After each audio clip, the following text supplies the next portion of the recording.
So, title might be a little bit clickbaity, but at the same time, it's not. So, let's get over to our local Porsche dealer, pick up my Boxster, and I'll explain why.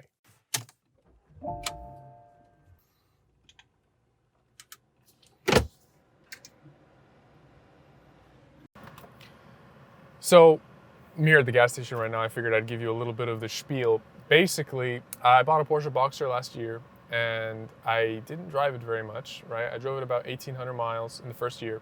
And I got a little ping on my dashboard a few days ago that said that it was due for its first service. So I was thinking, okay, I'll probably have to do oil change. Might cost me a couple $100, maybe $300-400, no big deal, right? Well, I got a call from the dealership yesterday. I dropped the car off and had them do whatever service the car needed.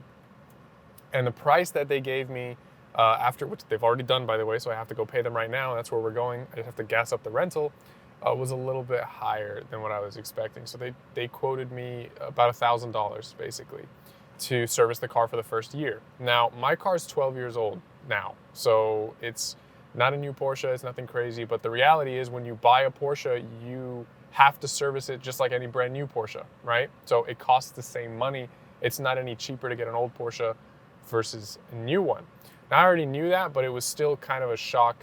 Now, for that $1,000, they did quite a bit. They did an oil change, they did a brake fluid flush, and they did a multi-point inspection, which basically means that they did an oil change for $1,000.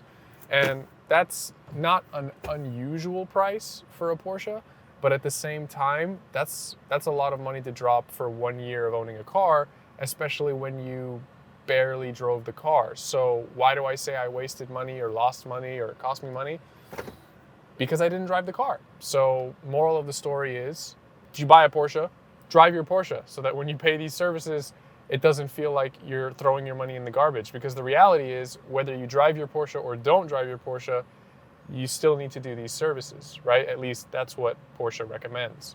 We'll pump up some gas, drive over to the dealership, pick up the Boxster, and go from there. So before I give the car back, I wanted to show a couple of cool features on the new 2022 Macan. So first of all, in the previous generation, when you wanted to put it in full manual mode, you would just kind of slide this, put it in drive and slide it over to the left, and it would lock into place, and then you can only change gear with the paddles. But now they've changed it so that there's actually a button right here on the steering wheel. You push that button and it puts it in full manual mode, which is pretty cool. And then also I noticed on the center part here, it just looks like part of a steering wheel, right? But if you run your finger into the back, there's a little button here, and when you push it, it turns on the steering wheel heater, which is pretty cool. But anyway, so we're here at the dealership. Let's go and get the Boxster. Go ahead and get this bad boy started. All right, so as I said before, I put 1,834 miles on the car, and it cost me just over $900 to do it. So if I drove the car more, I probably wouldn't have been as upset about the price. Now, that's really all I had to say for this video, really, is if you're going to buy a sports car or you're going to buy an expensive car, drive it, so you actually get your money's worth out of the maintenance, because you're going to have to maintain it whether you drive it or not.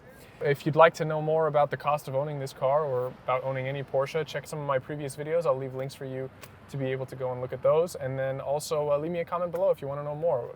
Thinking about putting together a video about the overall cost of owning this car for 1 year. If you're interested, let me know. That's all for today. Like if you could, subscribe if you'd like, and I'll see you next time. Take care.